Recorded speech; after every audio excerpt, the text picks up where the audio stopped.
es la cantidad de dispositivos que se están conectando a Internet.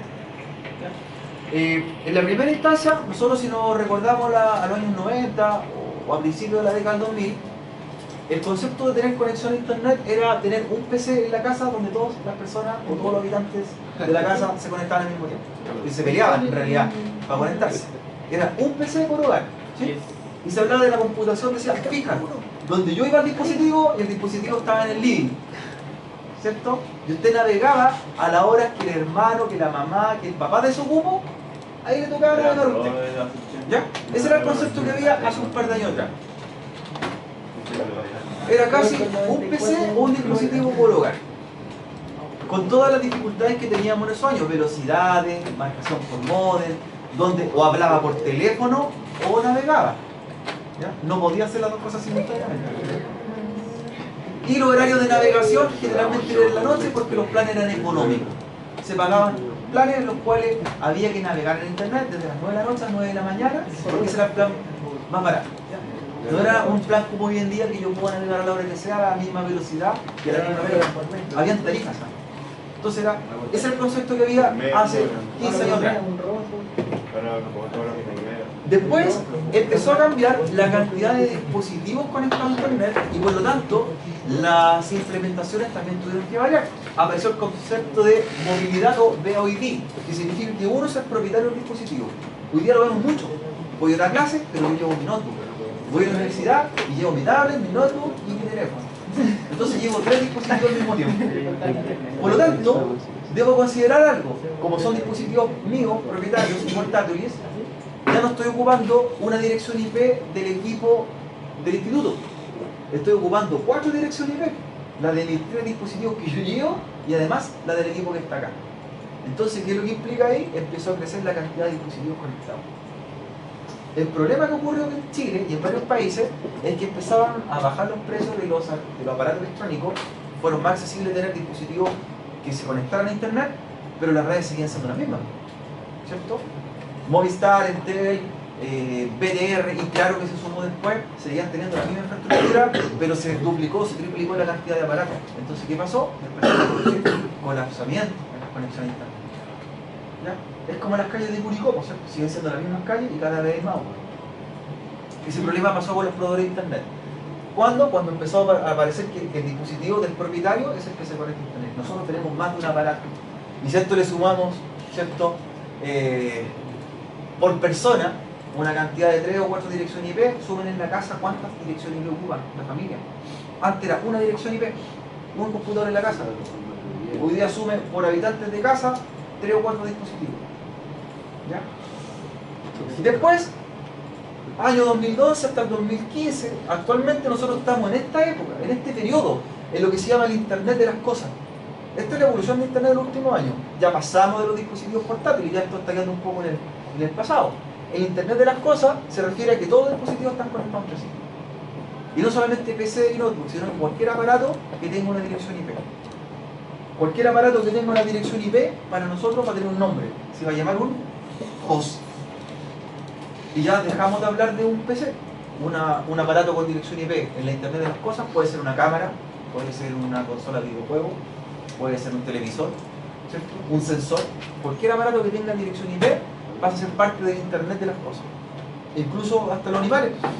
Un perro que yo le pongo un collar con GPS, ¿cierto? Necesita una dirección IP. Y pasa a ser él un dispositivo de Internet de las cosas. Nosotros estamos aquí, en este punto de Internet. ¿Y qué pasa todavía? Siguen siendo las mismas redes. De 200 millones de dispositivos conectados, vamos a los 10.000 millones de dispositivos conectados ocupando la misma infraestructura. ¿Ya? ¿Cuál es el problema que viene? Que la proyección hasta el 2020, esto a nivel mundial, van a haber más de 50.000 millones de dispositivos conectados al mismo tiempo. Host, con dirección IP. Y por lo tanto, nos va a servir lo que se llama el Internet de todo, que las personas, los juegos, el uso diario, el teletrabajo, tienen que estar comunicados de una forma u otra. Si de aquí al 2020 los proveedores de Internet no se ponen las pilas y esto no se regula y no ponen más infraestructura de red, simplemente no va a haber evolución, sino que vamos a volver o vamos a retroceder en el tiempo. No vamos a poder ni siquiera comunicarnos. Si hoy día está complejo comunicarnos, en 5 años más va a ser peor. ¿Estamos? Porque esto es lo que va a pasar. Esta es la proyección, 50.000 millones de dispositivos conectados. Y técnicamente somos 7.000 millones, 6.000 millones de habitantes del planeta, más dispositivos que habitantes. Trabajo, mucho va a haber para el área de telecomunicaciones. Mucho. ¿Ya? Mucho puesto laboral. Pero también tiene que haber inversión económica en cuanto a la infraestructura. ¿Ya? Yo algo que me he dado cuenta y me sorprende es que muchas personas, muchos usuarios se están cambiando a una nueva compañía telefónica, le he visto a WOM, ¿cierto? Se están cambiando a WOM. Sí. Bueno, yo he visto lleno el mall de personas haciendo fila, cambiando planes. Siendo que la empresa WOM ocupa la misma infraestructura de Entel. Y el cliente Entel se cambia WOM, está ocupando, estoy cambiando de calle, pero en el mismo momento. El Virgin Mobile ocupa La infraestructura hoy día física de las redes en Chile son dos propietarios técnicamente. Movistar, la empresa Movistar o Telefónica, es el propietario del 50% de la infraestructura de Chile. Por lo tanto, los demás proveedores o demás servicios tienen que arrendarle el uso a ellos. Y el otro extremo, un 30% es Entel. Y el 20% son proveedores más pequeños, como Telefónica del Sur u otros. Entonces, si llega una empresa como Virgin, llega una empresa como WOM y ofrece planes de mejor velocidad o mejor infraestructura, es simplemente un tema comercial o de contrato porque sigue ocupando la infraestructura de los proveedores que están en Chile. O sea, si yo me cambio a WOM, estoy ocupando la misma plataforma Entel. Si me cambio a Virgin, estoy ocupando la plataforma de Movistar. Entonces no tiene mucho sentido. A lo mejor el gancho está con los planes que el valor agregado, pero no que pase por redes distintas, son las mismas redes. De la misma infraestructura. O sea, si voy a andar lento, voy a andar lento con el nombre que sea. Si voy a tener problemas de caída, voy a tener problemas de caída igual. Debería ser, ¿cómo debería ser? Como se legaliza o se establece en Estados Unidos. Cada proveedor de internet tiene su propia infraestructura. Aquí en Chile hay un monopolio que es de Movistar y Entel. Ellos son propietarios de lo que es antena celular, cableado, cierto, de poste. Entonces, todos tienen que pasar por lo mismo. ¿Ya? Se reguló de tal forma en el Ministerio de Telecomunicaciones para que no existiera un monopolio comercial. Es decir, pueden llegar otros proveedores y vender servicios, pero siempre cuando ocupen la infraestructura que hay en Chile. No poner más infraestructura. Si ya estamos llenos de cables, imagínense que cada empresa coloca los cables. ¿Ya? Dentro de los usos de las redes, ¿ya? Los usos que se le dan actualmente está el uso de la red para aprender, por ejemplo, el estudio online que estamos haciendo nosotros en el ACAD, estudio en forma de plataformas e-learning, los cursos, ¿cierto? Me permite aprender. Comunicación, todo lo que sea videollamada o conferencia, trabajar remotamente, pero la mayor cantidad de tráfico de internet se va en este punto, en los juegos. Del 100% del tráfico de internet, que esto representa la torta final de todo lo que pasa en internet, la mitad de todo el tráfico que ocurre se va en lo que es juego, porque consume demasiado internet.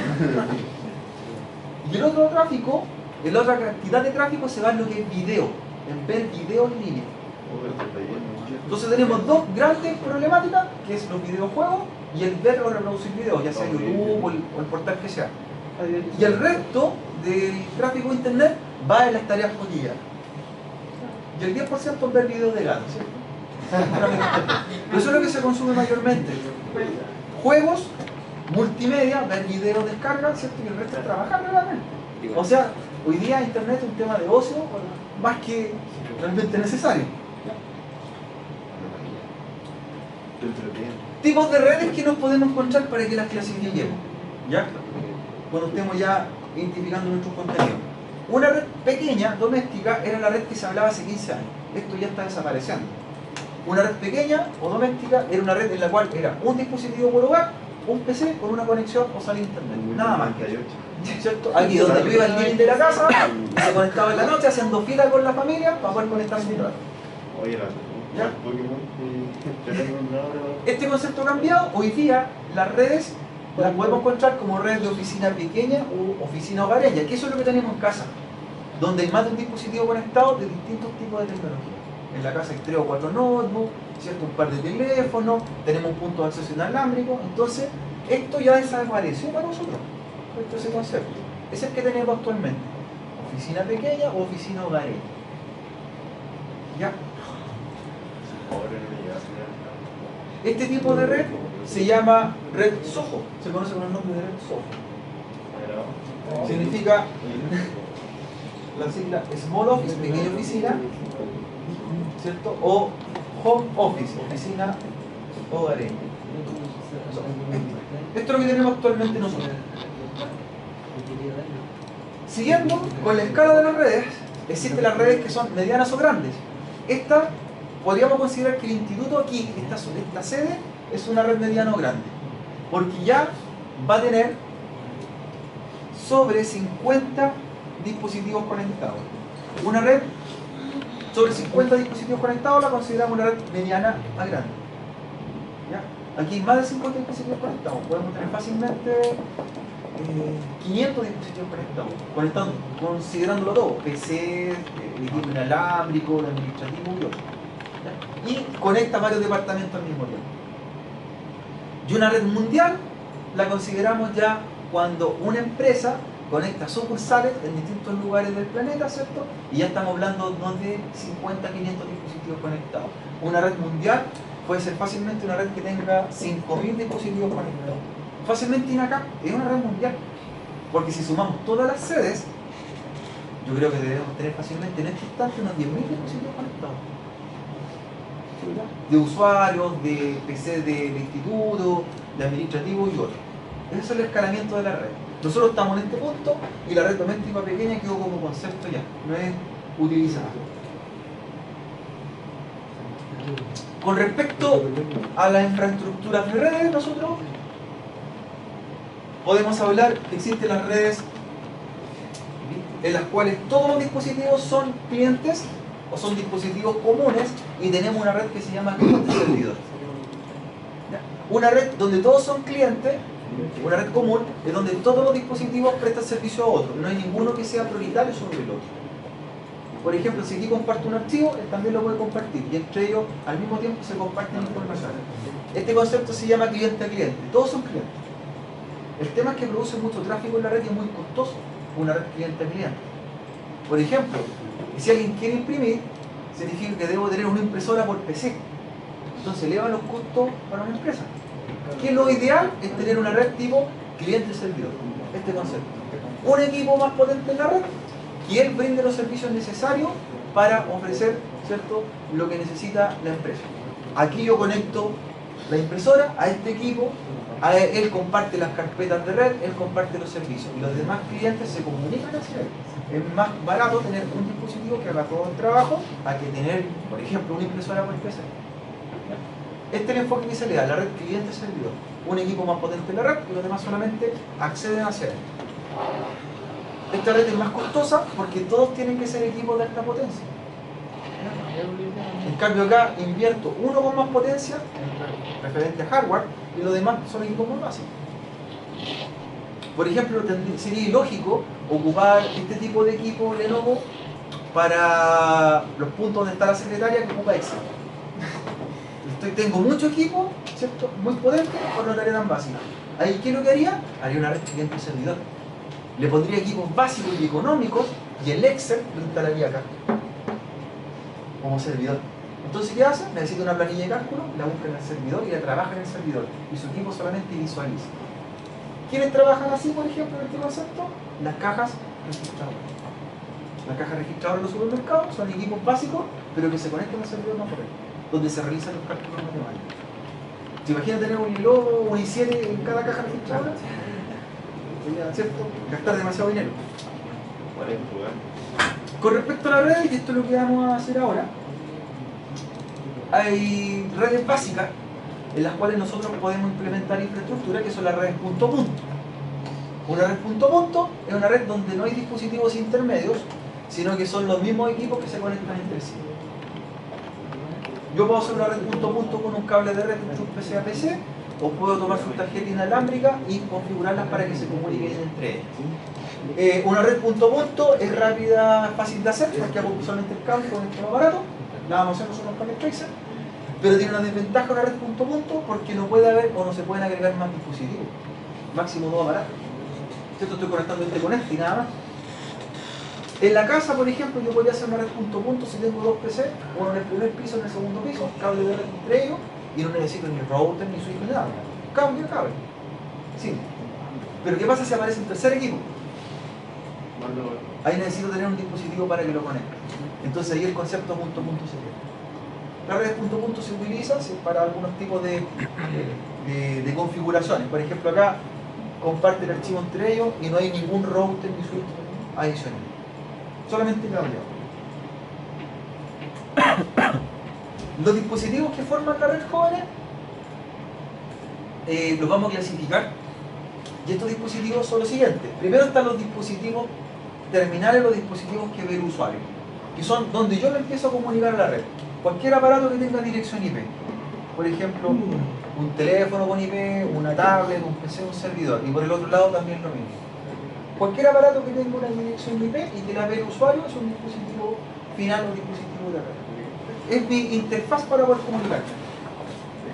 Existen los medios, que son los medios físicos con que se van a conectar los aparatos. Y van a aparecer el cobre, la fibra óptica y la red inalámbrica. Distintos tipos de medios para que se comuniquen entre sí. Y finalmente el objetivo que se quiere lograr con ello, de tener los dispositivos, tener los medios físicos de conexión, es ofrecer un servicio. Eso es lo que interesa. Yo puedo tener una red muy bien implementada, con muy buenos equipos, ¿cierto? Todo comunicado con fibra óptica y alta velocidad, pero finalmente si el servicio es malo o lo que me ofrecen no se cumple, no estoy cumpliendo el objetivo, ¿cierto? Tengo todo de última generación, pero no puedo descargar, por ejemplo. Equipo de última generación, los mejores routers, todo con fibra óptica, todo ordenado, pero quiero navegar y no puedo. No cumplo el objetivo, ¿cierto? La red tiene que estar preparada para funcionar las 24 horas del día, 24/7. Y todos trabajan en conjunto, ¿cierto? Los dispositivos de la red. Dispositivos de usuario, medios físicos y servicios. Ejemplos de dispositivos finales que hablan en el slide. Cualquier aparato que tenga IP. Cualquier aparato con dirección IP es un dispositivo final. ¿Sí? Ahí podemos estar nombrando horas y horas ejemplos. Los dispositivos de infraestructura son los que nos permiten comunicarlo. Y los dispositivos de infraestructura van a aparecer router, switch, access point, ¿cierto? Cortafuegos, los que permiten la comunicación entre distintos tipos de dispositivos. Los medios de red es la forma con que conectamos el dispositivo del usuario con el dispositivo, ¿cierto?, de red. Y van a aparecer tres categorías que nosotros podemos encontrar aquí en la actualidad. Una de ellas es el cable cobre, ¿cierto? El cable cobre es par trenzado, que es el medio más económico para crear una red. El cable de cobre. En Chile, el cable de cobre, una red cableada, está costando aproximadamente 20.000 pesos el punto de red, hacerlo. ¿Cierto? La mano de obra, con todos los conectores, con todo lo que es cableado. El metro de cable vale 120 pesos. ¿Ya? Aproximadamente. Entonces, una red de este tipo, como la que tenemos nosotros acá, una red cableada de cobre, ¿cierto? En laboratorio. ¿Por qué económico en realidad? 25.000 pesos por punto es barato. Pero podría ser mucho más barato. ¿Por qué? Chile es uno de los exportadores de cobre más grandes del planeta. Es un punto clave. Extrae toneladas y toneladas de cobre que se le envía a China. Y en China procesan el cable y lo envían como cable de red. Tenemos coste, no hacemos fibra. Para que se haga la idea, si la red de cobre, una red de cable de cobre, barato hoy día, barato, debería estar costando, por ejemplo, si el metro de cobre está a 120 pesos y nosotros fabricáramos cable de cobre, fíjense cómo bajaría el precio. Debería costar 10 pesos el metro, no 120 pesos por metro. Por lo tanto, una red de 25.000 pesos, un punto de red, debería bajar a 6.000 pesos. Un punto de red, con todo lo que se necesita. Baratísimo. Listo. Caso 1. Caso 2.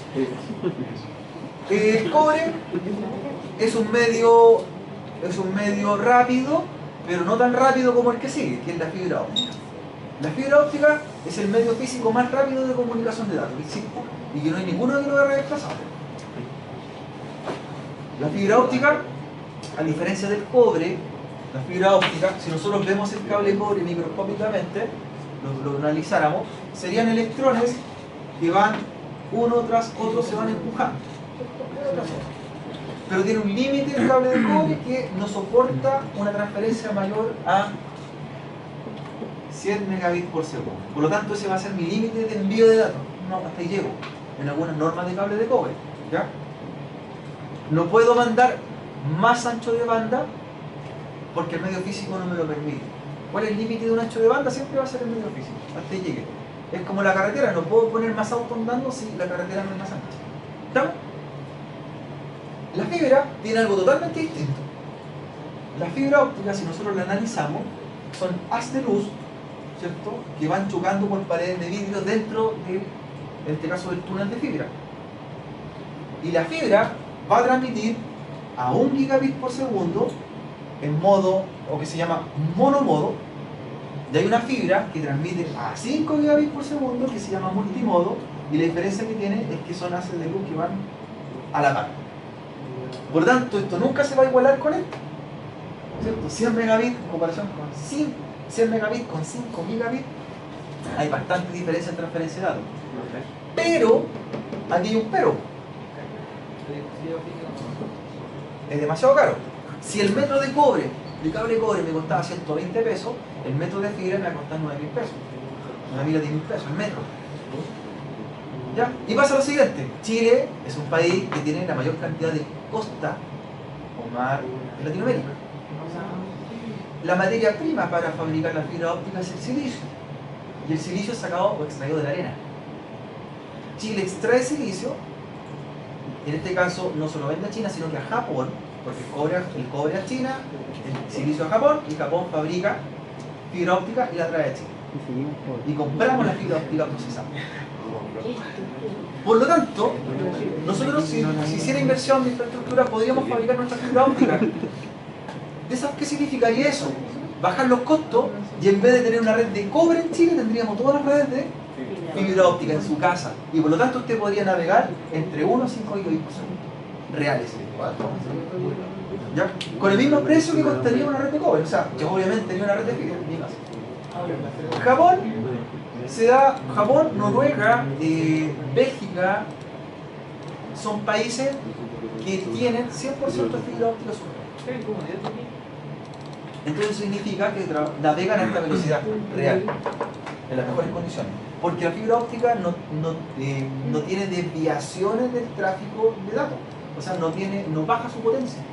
Si yo transmito 5 gigabits, el otro punto llega a 5 gigabits. En el cobre varía. Yo puedo transmitir 100 megabits, del otro lado llega a 90, 80. Porque son electrones que se están enfocando. ¿Ya? Si yo juego en eso, Chile debería tener esto, fibra. Todo ojalá fuera fibra. Comercialmente no podemos hacer.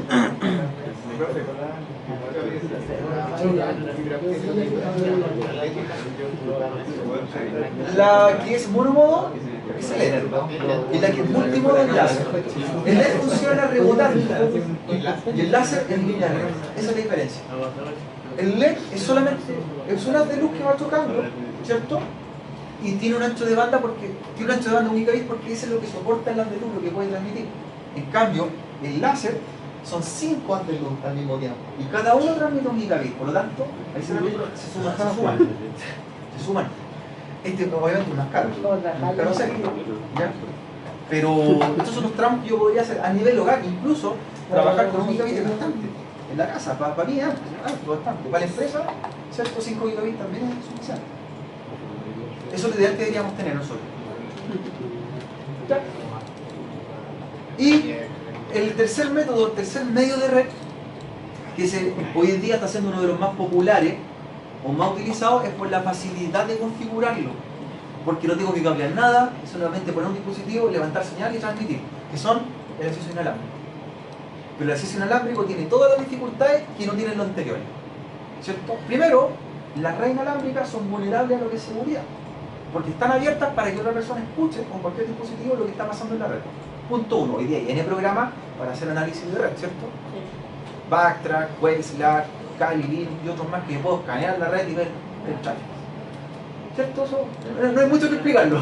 Es pan de cada día. Segundo, la red inalámbrica tiene una tolerancia mucho mayor de fallas que los demás medios físicos. La red inalámbrica tiene tolerancia de fallas con el clima, ¿cierto? Con los factores climáticos y con las dependencias físicas. Por ejemplo, si usted tiene en su casa un router inalámbrico y su casa es el primer piso de muro y el segundo de madera, usted coloque su router inalámbrico en el de madera. Los muros de concreto son el peor enemigo para la red inalámbrica, porque encierran un efecto caja. Entonces mi potencia de señal inalámbrica va a quedar dando vuelta acá. El segundo enemigo son los vidrios. Ventanales. Si yo tengo mi router cerca de la ventana, hace el mismo efecto, rebota y la señal queda acá adentro. Y en aluminio. Aluminio, concreto y ventanales, ¿cierto? Eliminan mi señal inalámbrica y hacen el efecto caja como le explicaba aquí de aquí. Yo puedo tener un router que tenga de potencia de 200 metros y lo pongo aquí adentro y transmite a 10 metros con suerte. Estoy afuera y la señal se cae. Entonces, ¿qué es lo que debería hacer? Si en mi casa tengo la posibilidad que tiene una pieza de madera, yo debería dejar el router inalámbrico en la pieza de madera.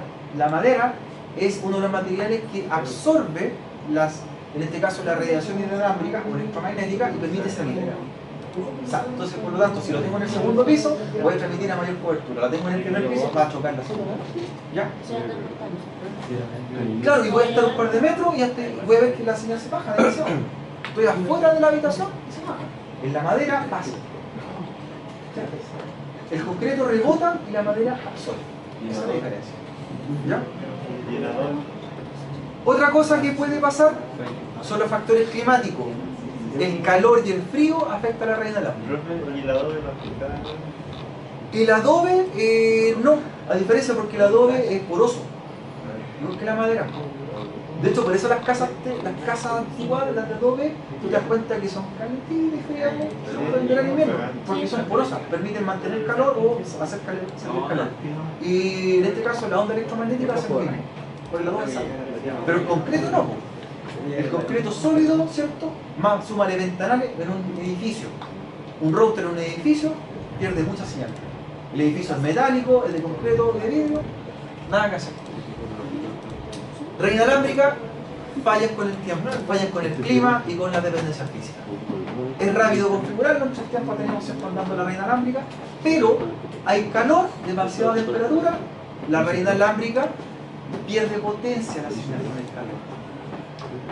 Con el frío, pierde velocidad. ¿Ya? Cuando llueve y cuando hay frío se condensan las gotas de agua y por lo tanto esta señal electromagnética le va a costar llegar al dispositivo final. Es como si pesara el camino.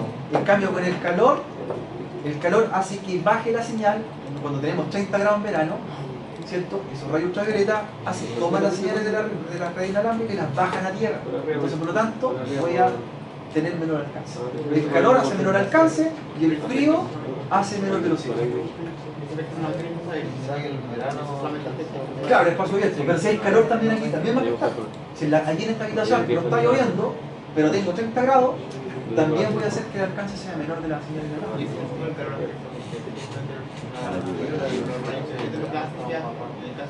En el caso del calor, la temperatura, porque se produce también condensación.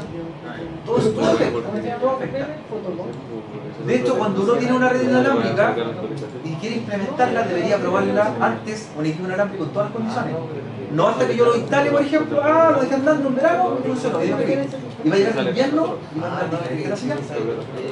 O el equipo debería probarlo en el día y en la noche antes de instalarlo. No es lo mismo que yo lo pruebe, por ejemplo, en pleno verano a las 3 de la tarde con 30 grados y después lo prenda el equipo y lo pruebe en la noche con 5 grados.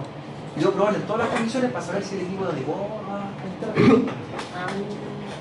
Porque puede decir, usted hace la implementación de un cliente, ¿cierto? Y dice, compramos este router y lo prueba en la noche, funciona impecable en verano.